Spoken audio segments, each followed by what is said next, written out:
ad esaminare le caratteristiche organolettiche dell'olio extravergine di oliva Veneto DOP. Sono dei campioni di olio provenienti da una serie di produttori aderenti al nostro consorzio e in fase di certificazione. Vi ricordo che le tecniche di assaggio devono essere conformi ai regolamenti comunitari. L'olio Veneto DOP ha determinate caratteristiche e noi dobbiamo andare ad individuarle non solo da un punto di vista olfattivo e gustativo, ma soprattutto andare a verificare l'aderenza al disciplinare di produzione, valutando il legame che ci sono con le varietà storiche. L'olio extravergine di oliva Veneto DOP si caratterizza per un fruttato leggero e un sentore di piccante non particolarmente intenso ma persistente.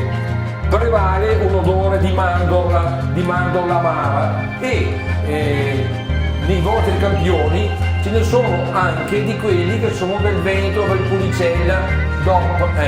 Avrà un sentore leggermente di muschiato e di agrumato. Iniziamo la fase di assaggio. Particolare attenzione dovete farla al sentore di erba fresca.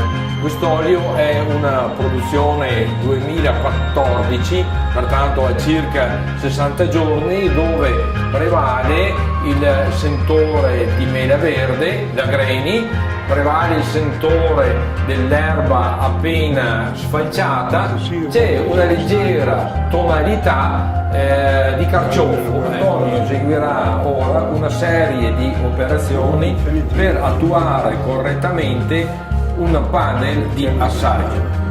Il bicchierino ha un coperchio per mantenere all'interno tutti i profumi e i sentori.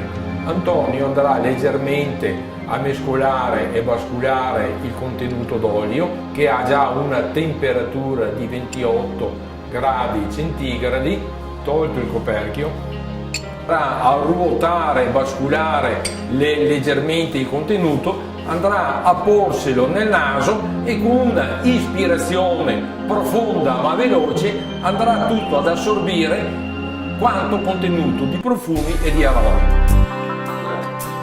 Roberta ora andrà a rilevare con l'olfatto tutti gli attributi positivi e negativi del campione, che in questo caso fra gli attributi positivi c'è il fruttato. L'olio extravergine di oliva Veneto DOP si caratterizza per un fruttato medio fresco.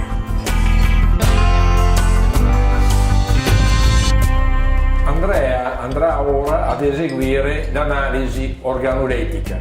Come e cosa consiste questa analisi? Ossia, miscela a circa 15 ml di olio una parte di aria, così da andare a creare delle minuscole goccioline che andranno a posizionarsi nel palato molle dell'assaggiatore e sprigioneranno tutti i sentori positivi e negativi.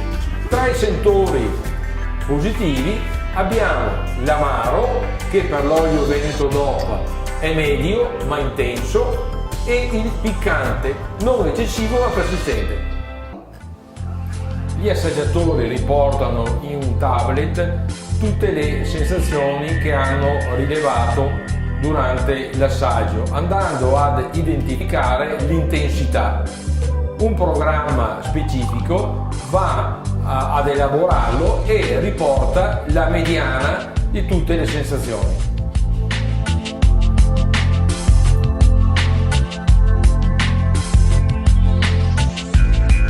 Antonio sta predisponendo l'esecuzione di un'analisi chimica dell'olio.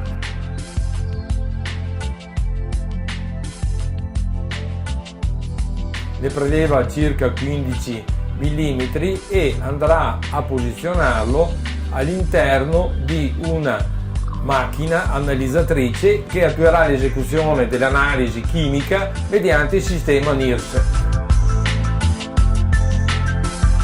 andrà a rilevare le acidità, i perossidi, il delta K, tutta la composizione acidica dell'olio, i polifenoli, toccoferoli, andrà a valutare gli alchilesteri sia metilici che etilici, in pochi minuti darà un referto di analisi sulle caratteristiche dell'olio extravergine di oliva Veneto DOP.